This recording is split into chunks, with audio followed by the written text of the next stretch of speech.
Buenos días, amada iglesia, Dios les bendiga. Les saludo en el nombre de nuestro Señor Jesucristo, esperando que se encuentren bien y animados, y gracias por este tiempo que han apartado para compartir la palabra de Dios. Estamos siguiendo una serie de 7 montes a los que el Señor Jesucristo ascendió y que están mencionados en el Evangelio según lo narra Mateo. Hemos visto algunos, ya hemos visto el monte de la tentación, hemos visto el monte de la oración, hemos visto el sermón del monte, hemos visto el monte de los milagros, y de cada uno de ellos hemos sacado lecciones. Hoy tenemos el monte de los olivos y el gran discurso profético que el Señor Jesucristo dio a su grupo de discípulos en base a unas preguntas puntuales que ellos le habían hecho a su maestro respecto a cuándo será el final del siglo. Y vamos a ver, acompáñame por favor en la lectura, vamos directamente allí porque tenemos mucho para hablar en este día, en el Evangelio de Mateo, capítulo 24 y 25. Vamos a ver si Dios nos permite con el tiempo y nos alcanza el tiempo los 2 capítulos, Mateo 24 y 25.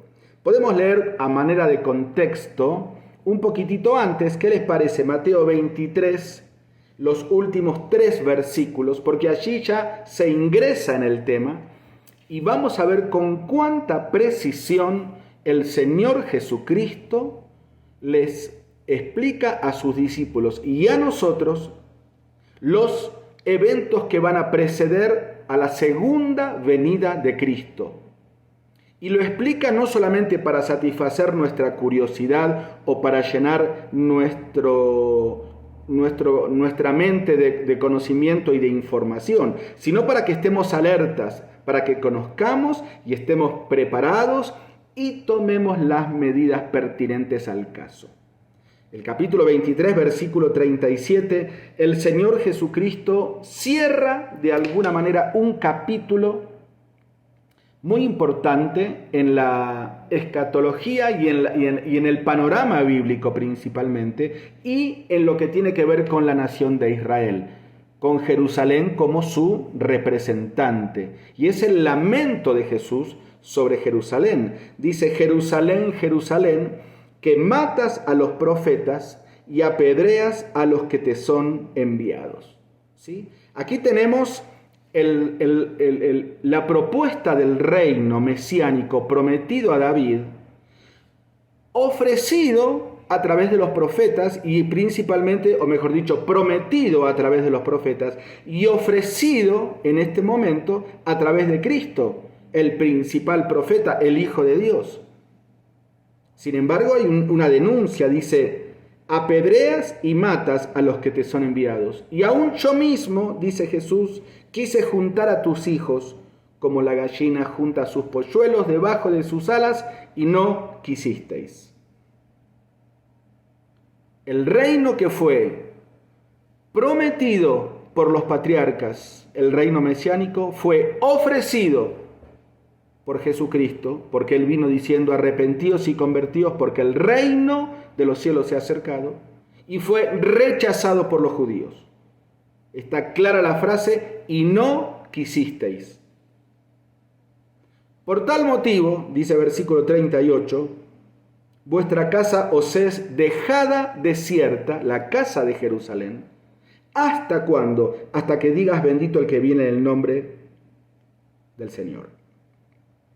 El reino, repito, que fue ofrecido por los profetas, el reino que fue prometido por los profetas, fue ofrecido por Cristo, fue rechazado por los judíos y fue postergado. Y es lo que estamos viendo hoy en día. Israel está puesto aparte del plan de Dios, está puesto en penitencia, stand-by, en espera, no fue desechado totalmente, lo explica muy bien Pablo en Romanos, pero sí fue puesto aparte. Y a partir de este momento el Señor Jesucristo dice: ahora vengan a mí todos. No solamente es al pueblo de Israel, sino a todos. Obviamente, en el plan original de Dios también estaban todos, pero a través del testimonio de Israel. Pero Israel rechazó, no comprendió, no reconoció su pecado, solo quería la corona de rey, no quería la cruz del Mesías. Entonces fue, dice, su casa dejada desierta. Y comienza una nueva dispensación, se cierra aquí la dispensación de la ley y comienza la dispensación de la gracia, donde ahora Dios trata con el pueblo llamado la iglesia. ¿Sí? La iglesia. Cuando esta iglesia sea levantada del suelo en el arrebatamiento, otra vez el cronómetro de Dios se activa y comienza a tratar con Israel, que actualmente quedó puesto en espera. Por eso es muy bueno leer esto como contexto. Dice, hasta que digáis, bendito el que viene, la segunda venida de Cristo, donde los judíos ahí van a reconocer que el mismo Cristo que ellos crucificaron era el rey. Y ahora cuando le vean como rey, ahí lo van a reconocer, se van a arrepentir de su error, Dios los va a perdonar, los va a restaurar y van a ingresar a reinar en el milenio. Se van a cumplir los pactos. Eso sería ya el reino establecido. Entonces se cierra el círculo. Repasamos. Está clarito en estos 3 versículos que leímos. 23, 37 al 39. Reino prometido, ofrecido, rechazado, postergado, ahí estamos en el presente, establecido en el futuro, en la segunda venida de Cristo. Cuando los discípulos escuchan este lamento del Señor, le dicen, Señor, dinos, ¿cuándo serán estas cosas? Versículo 3. ¿Y qué señales habrá de tu venida y del fin del siglo? Y el Señor va a responder desde el comienzo del capítulo, hablando del templo, que era el representante de la religión judía en Israel. Era el orgullo nacional. ¿Qué le dice el Señor? 24:1. 24:2. ¿Veis todo esto? De cierto os digo que no quedará piedra sobre piedra que no sea derribada. Y aquí comienza el Señor a dar los primeros datos proféticos de eventos históricos precisos. Este ya se cumplió. Este que el Señor acaba de profetizar ya se cumplió. La destrucción del templo de Jerusalén a tal punto que no quedó piedra sobre piedra ya se cumplió. Se cumplió en el año 70 después de Cristo. Poquito tiempo después de que el Señor fue muerto, resucitado y ascendido. Aún quedaban vivos los últimos apóstoles. Flavio Josefo, el historiador judío, relata muy bien este evento, cuando el Imperio Romano, cansado de que los judíos sean un pueblo sedicioso, rebelde y que no pagaba tributos, envió al general Tito en el año 70 que invada Jerusalén, destruya todo, mate a los que pueda, y ahí el pueblo fue esparcido por todo el mundo y el templo derribado. Y se cumplió literalmente la profecía del Señor de que no quedó piedra sobre piedra. Porque justamente este historiador judío, en sus libros escritos, Flavio Josefo, cuenta que el templo fue incendiado y el oro se derretía por las paredes del templo y se fue regando hasta los cimientos. Y los soldados romanos, en su ambición por llevarse el oro, removieron hasta las piedras de los cimientos del templo. Se cumplió literalmente esta profecía del Señor, que no quedó piedra sobre piedra sin que sea removida. Pero luego siguen más relatos. Desde el versículo 3 hasta el versículo 8, el Señor Jesucristo va a describir de una forma muy somera el tiempo de la iglesia, que comenzó ahí, en las primeras décadas después de Cristo, y que continúa hasta ahora. La era cristiana ya lleva 2 milenios, ¿verdad?, de historia. ¿Y qué han pasado en estos 2 milenios? Bueno, hay muchos pasajes en la Biblia que describen el periodo de la iglesia, pero principalmente la doctrina que tiene que ver con la iglesia está en las epístolas, porque hasta los evangelios y todo el Antiguo Testamento, obviamente, la iglesia era un misterio. Un misterio que fue revelado por los apóstoles, principalmente por Pablo, al que se le encargó revelar el misterio de la iglesia. Cristo habló muy poco, los evangelios hablan muy poco de la iglesia. Así que aquí hay una descripción muy somera, y no tanto de la iglesia, sino principalmente de las características que van a suceder en la sociedad, en el mundo, mientras la iglesia esté presente. Y fíjate qué es lo que estamos viendo. Mira, versículo 5. Vendrán muchos en mi nombre, lo estamos viendo, diciendo yo soy el Cristo, y a muchos engañarán. Esta proliferación de sectas, religiones y denominaciones es una realidad que se ha visto siempre, pero nunca como en estos últimos tiempos.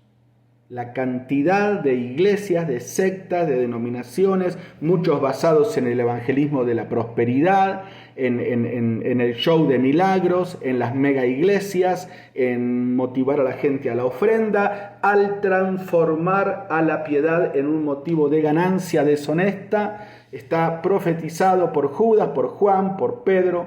Y aquí el Señor Jesucristo también dijo que en los últimos tiempos, que son los que estamos viviendo, habrán muchos llamados cristos o falsos cristos, falsos maestros, falsas enseñanzas, principalmente con el objetivo de llenarse los bolsillos. Y eso es lo que estamos viendo cada día más. La otra característica está en el versículo 6. Y oiréis de guerras y rumores de guerras. Desde la Primera y Segunda Guerra Mundial hasta la fecha, la lista de guerras a nivel nación contra nación y aún guerras internas es interminable.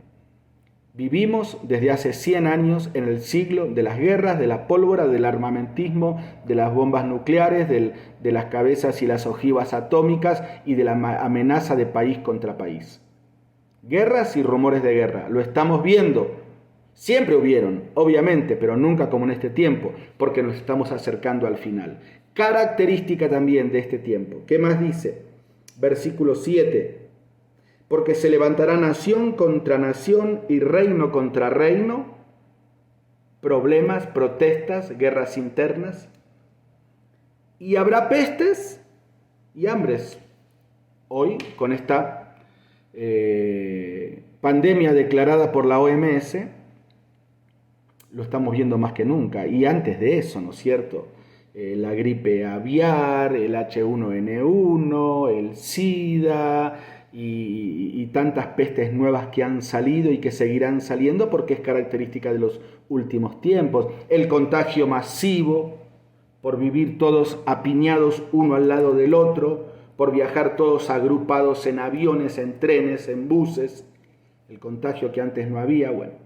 Pestes, enfermedades, contagios, características de este tiempo, ¿sí o no? Y hay más. Versículo 7. Hambres, por supuesto, continentes enteros, África, India, países enteros en Sudamérica, y terremotos en diferentes lugares, por supuesto. Fíjate cómo el Señor Jesucristo describió la característica a nivel mundial en el periodo posterior a la destrucción de Jerusalén y lo que abarca todo el periodo de la iglesia que estamos viviendo actualmente. Pero luego aparece en el versículo 9 una palabrita que quiero que la subrayes, porque va a ir marcando la repetición de esta palabra los diferentes segmentos o eventos escatológicos. Y es la palabra entonces. Versículo 9. Entonces os entregarán a, subraya, tribulación. Luego de que acabe el paréntesis, el período de la iglesia, que como dije y vuelvo a repetir, ya lleva 2000 años y está pronto por terminar, la iglesia será arrebatada y aquí en la tierra, porque Cristo en esta profecía de Mateo 24 y 25, el Señor Jesús se concentró exclusivamente en los eventos de la tierra. No tanto de la iglesia y lo que iba a vivir la iglesia, sino en la tierra, la sociedad, el mundo. El siguiente evento que va a caracterizar la vida de la humanidad, luego de que la iglesia acabe este periodo, es lo que la Biblia llama tribulación y que va a durar 7 años. Y que comienza cuando la iglesia es arrebatada. Está en el versículo 9. Entonces os entregarán a tribulación.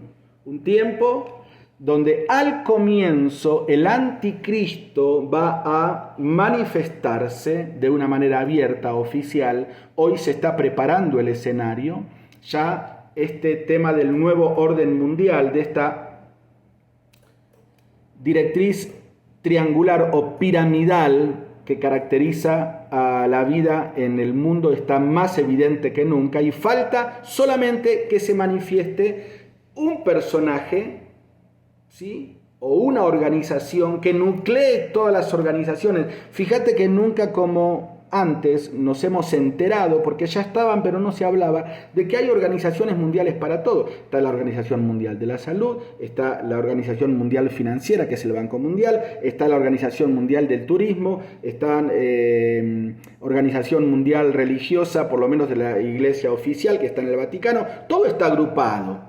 Entonces falta de que estas agrupaciones, que ya lo están haciendo, pero falta que se diga oficialmente, hasta ahora es todo medio confuso, todo medio oculto, se organicen y digan: muy bien, nos unimos, esta es nuestra cabeza y ofrecemos soluciones globales que el mundo está esperando con los brazos abiertos. Una moneda mundial fuerte, una vacuna mundial que te inmunice de todas las pestes, un presidente mundial inteligente, una religión mundial que deje a todos contentos y conformes, que no hable mucho del pecado, que sea inclusiva, una educación mundial donde se permitan todas estas nuevas leyes.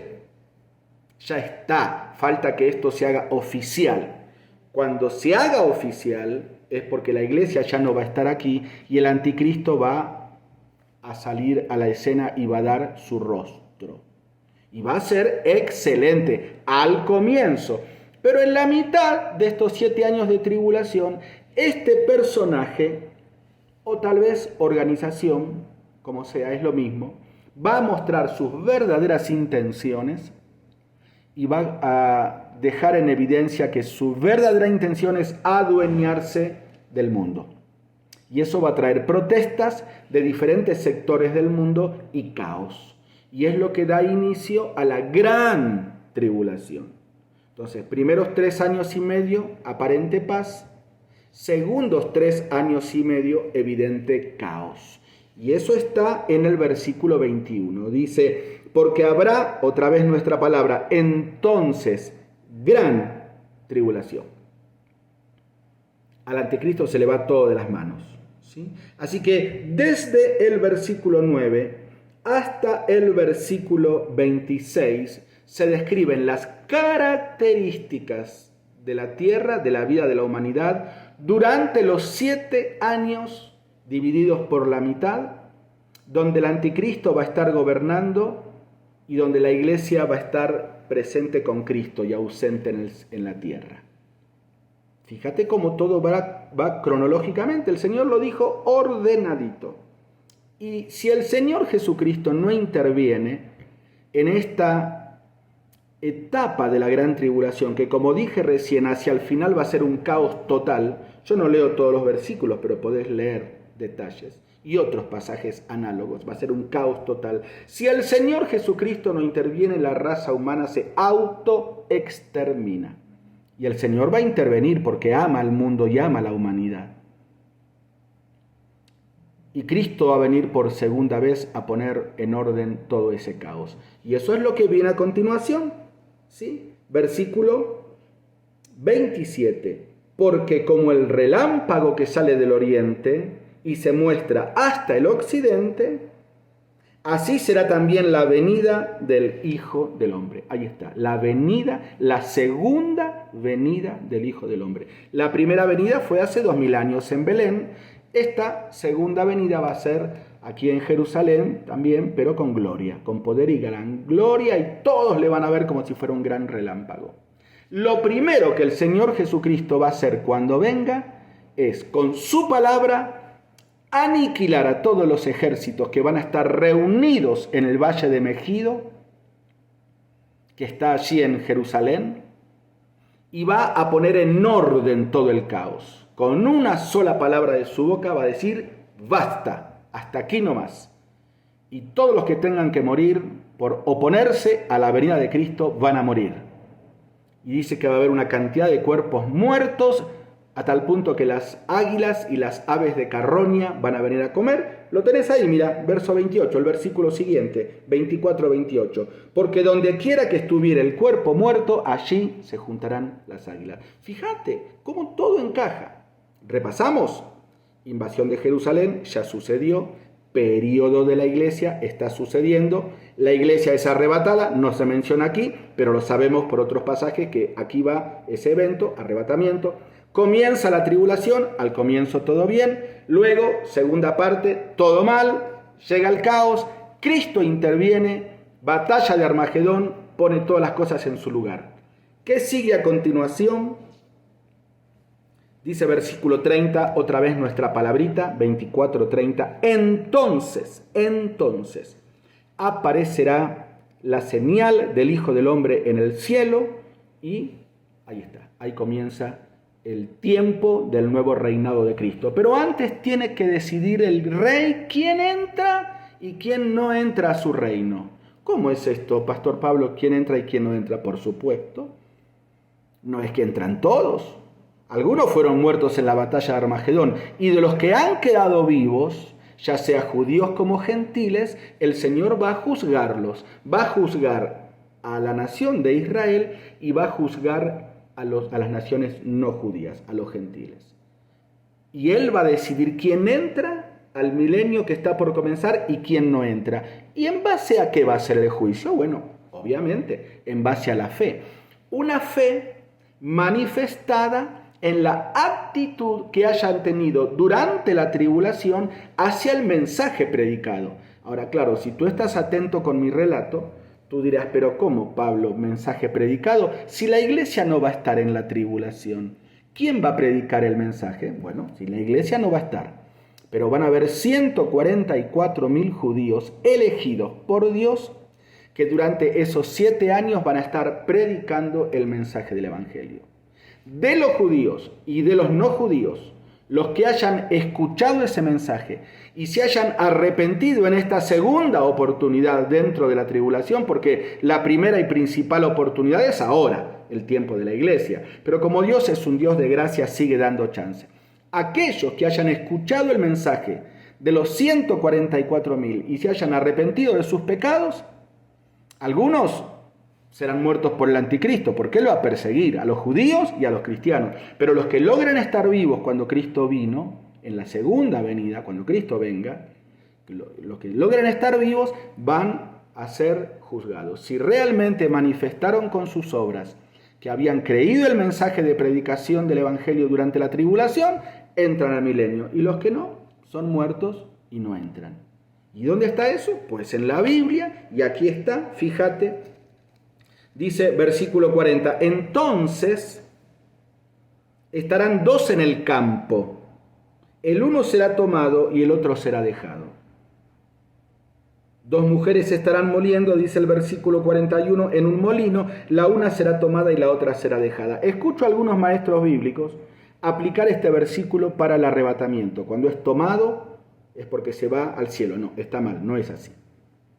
Lo podés comparar y vamos a hacerlo, por favor. Acompáñame con la lectura. Isaías 4:3. Aquí el profeta Isaías explica mejor este versículo.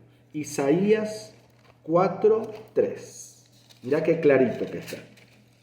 Dice, en aquel tiempo el renuevo de Jehová será para hermosura y gloria. El 2, ¿no?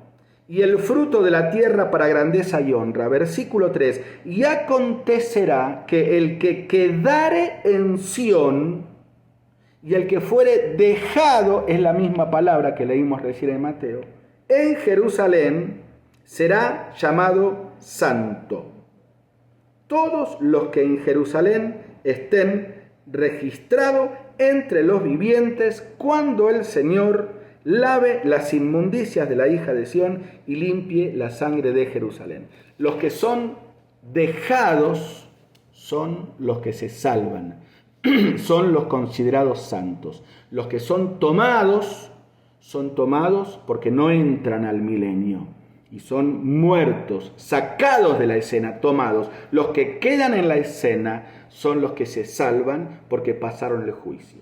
Y como dije recién, habrá juicio a los judíos Y eso lo tenés, mira. Pasemos ahora al capítulo 25, siempre de Mateo, ¿no? Vamos rápido, hay mucha tela para cortar. Pasemos ahora al capítulo 25. Entonces, otra vez nuestra palabra clave. Entonces, el reino de los cielos será semejante a 10 vírgenes que tomando sus lámparas salieron a recibir al esposo. 5 de ellas eran prudentes y 5 insensatas. Conocemos la parábola de las 10 vírgenes, no tenemos tiempo de leerla, pero dice en resumen de cuentas que estaban esperando al esposo. Sabemos por la Biblia que el esposo es Cristo, y que 5 se quedaron sin aceite y 5 estaban preparadas con sus lámparas y pudieron ingresar a la fiesta. No eran la novia, No eran la novia. Estaban esperando al esposo y a la esposa que venían de la boda para lo que nosotros llamaríamos hoy la recepción. Eran los amigos o las amigas de la pareja. ¿Te das cuenta qué bien que encaja? El esposo es Cristo. ¿La esposa quién es? Lo sabemos, la iglesia, la novia desposada de Cristo. ¿Y quiénes son estas vírgenes? Los judíos, que están esperando el segundo retorno de Cristo.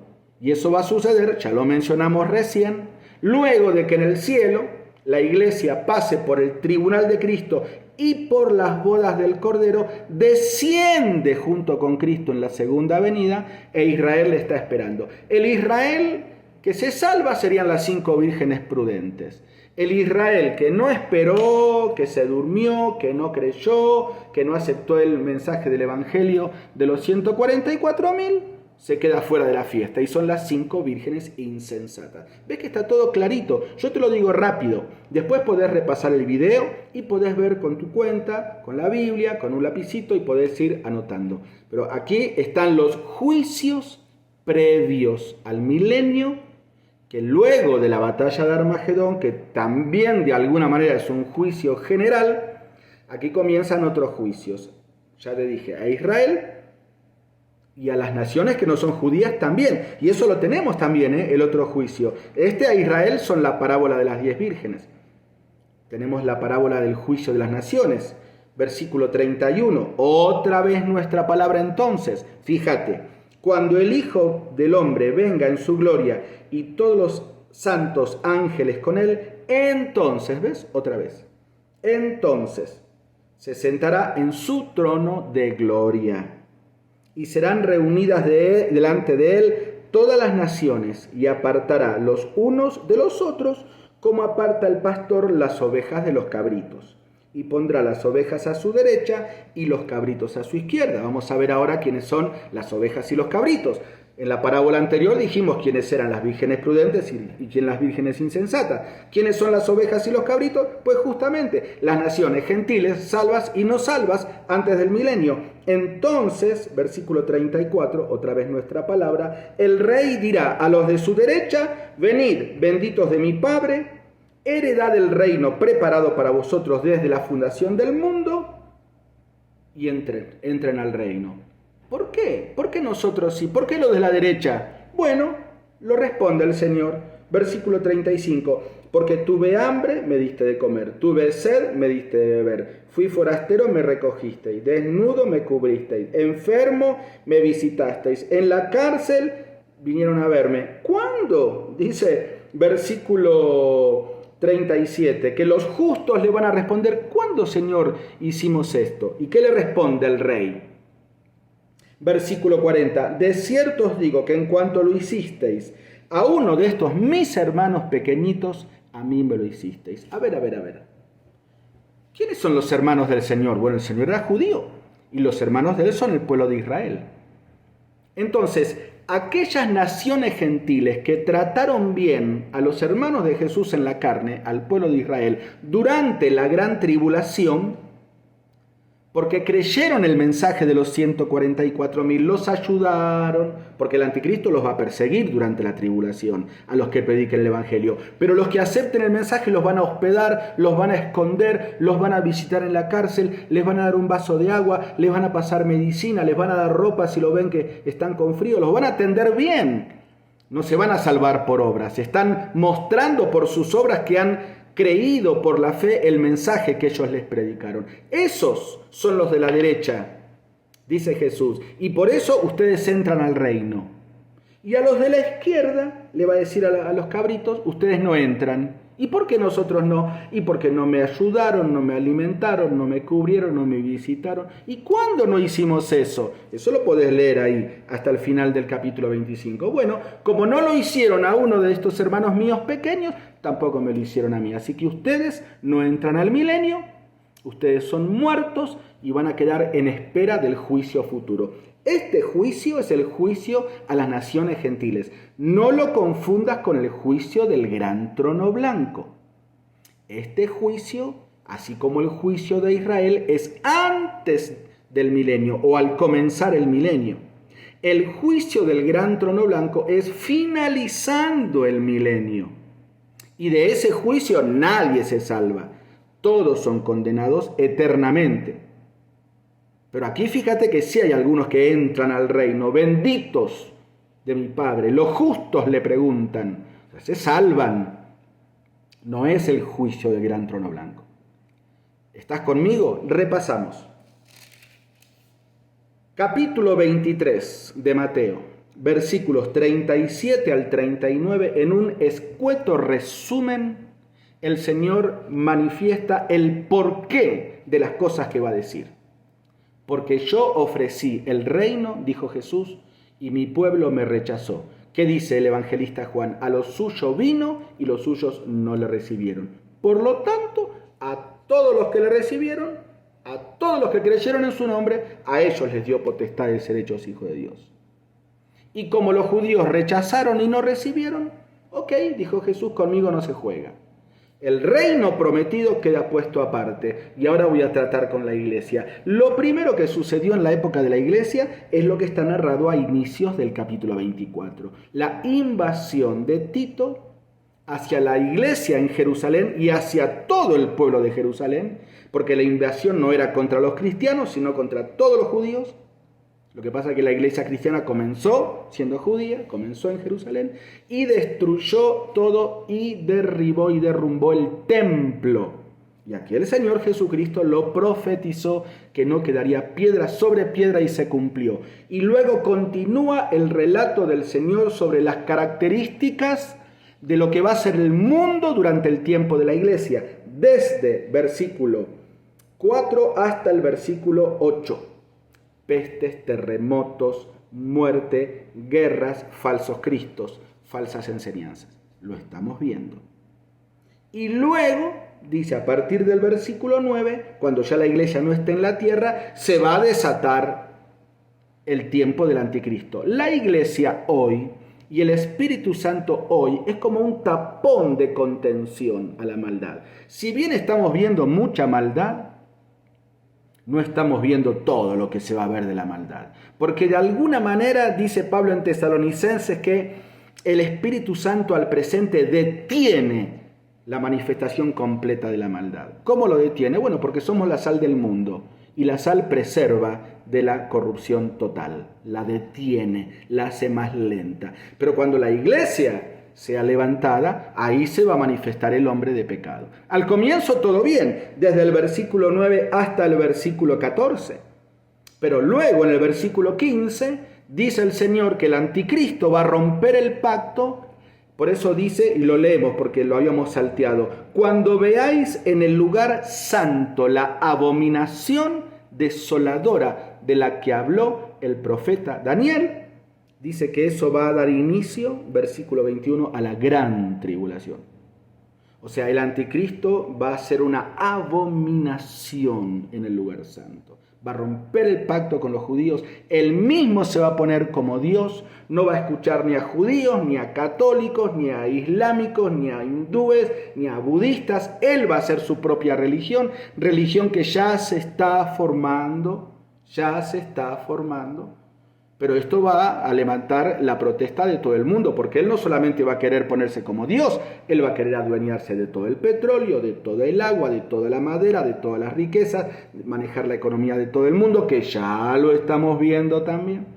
Algunos me dicen, pero pastor, ¿entonces ya estamos en la tribulación? No, Pero en una escala menor estamos viviendo hoy todo lo que en una escala mayor se va a vivir en la tribulación. Por lo tanto, estamos muy cerquita, muy cerquita, muy cerquita. Y claro, cuando llega este punto de caos del mundo, en la segunda parte de la tribulación, caos mundial, Cristo va a intervenir, si no, la especie humana se autoextermina. Y interviene en el versículo 27, dice que es como un relámpago la segunda venida de Cristo. Y lo primero que va a suceder, cuando Cristo ponga sus pies justamente en el monte de los olivos, en este mismo monte donde está dando el anuncio, lo primero que va a suceder es que Él va a acabar con todo el caos con la batalla de Armagedón. Va a matar a todos los que se le opongan a su venida y va a decir, aquí mando yo. Y eso está en el versículo 28. Dice que van a haber cuerpos muertos y águilas y aves de carroña devorando tantos cuerpos muertos de millones y miles de soldados que quedaron tendidos en la batalla de Armagedón. Está listo para instalar su reino mesiánico que había sido rechazado hace 2000 años. Pero antes de eso, Cristo va a hacer unos juicios donde decide quién entra y quién no entra. ¿Sí? Y eso es lo que tenemos ahí, ya entrando al capítulo 25, quién entra y quién no entra de los judíos. Vírgenes insensatas no entran, vírgenes prudentes entran al milenio. Y quién entra y quién no entra de los no judíos, o sea, lo que se llama gentiles. ¿Sí? Ovejas de la derecha entran, cabritos de la izquierda no entran. ¿Cuál va a ser la base del juicio? La actitud que hayan manifestado durante la gran tribulación hacia la predicación del Evangelio, que va a estar a cargo de un equipo evangelístico de 144.000 judíos.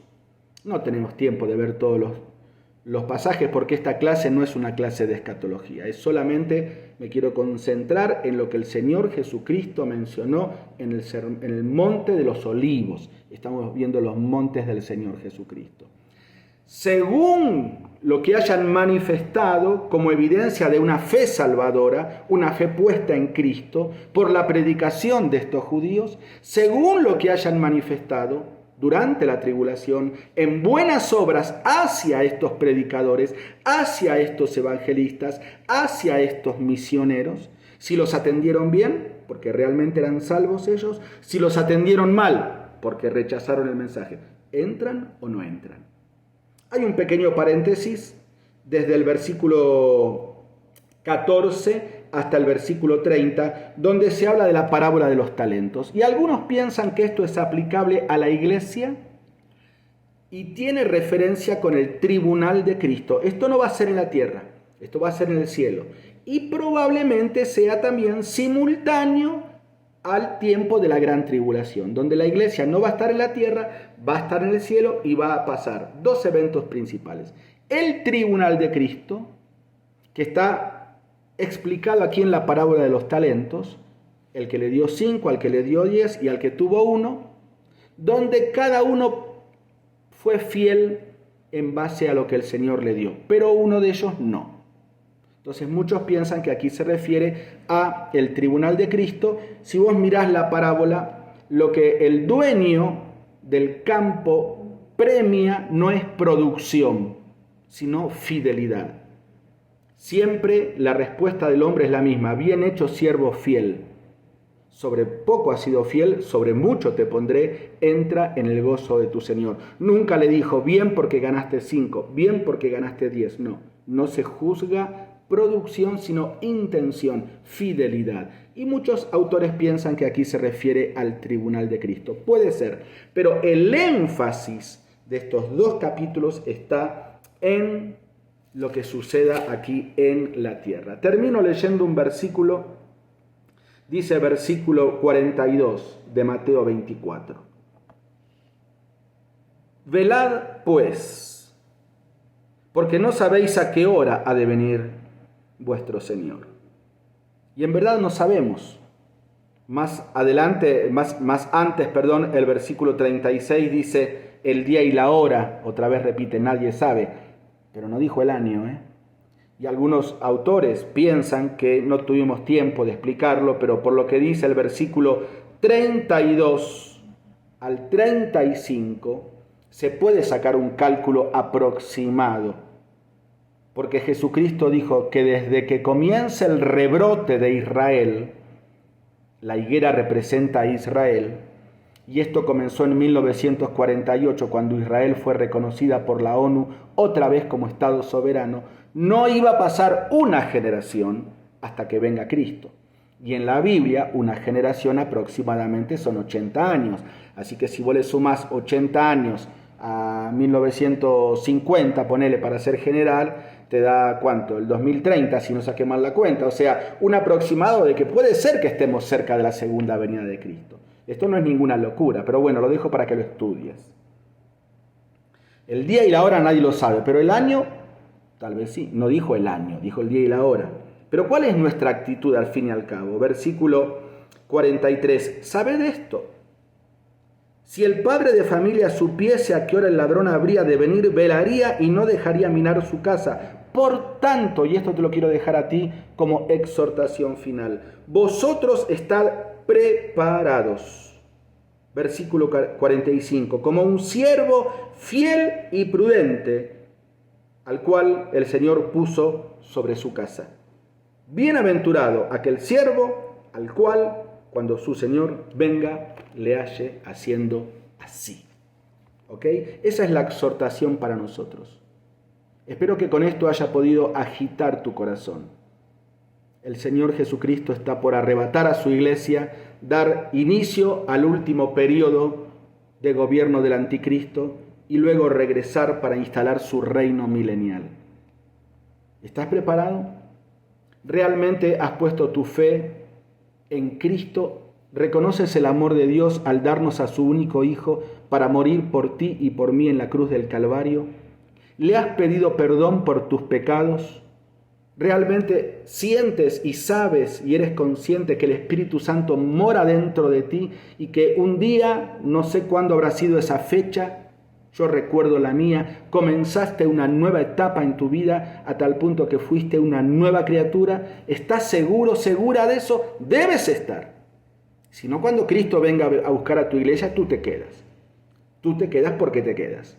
Debes estar seguro. Y si no lo estás, hoy mismo arreglar tus cuentas con Dios, pidiéndole perdón por tus pecados, aceptando el regalo de la salvación, pidiéndole que te reciba como un hijo más en su familia de la fe y abriendo tu corazón a Él. Y si ya lo has hecho, ¿cómo está tu vida cristiana? ¿Cómo está tu fidelidad a Él? Recuerda que el Señor exige fidelidad. ¿Te va a poder decir, bien hecho, siervo fiel? Quiero agitar y animar tu corazón. El Señor viene muy pronto.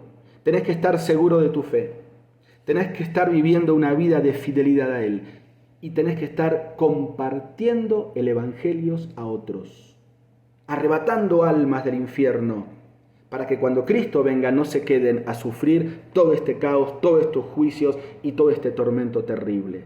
Así que te dejo la responsabilidad que este monte del Señor que hoy nos convocó, el monte de los olivos, pueda sacudir nuestro corazón como lo hizo con los discípulos, que luego que el Señor Jesucristo fue ascendido al cielo, salieron por todo el mundo a predicar el Evangelio y dieron vuelta al mundo con el Evangelio del Señor. Que así podamos hacer nosotros hoy, que somos testigos y tenemos que ser protagonistas en esta generación tan especial en la que el Señor Jesús te permitió vivir a ti y me permitió vivir a mí. Probablemente la última generación, muy probablemente. Es un privilegio, pero también es una responsabilidad.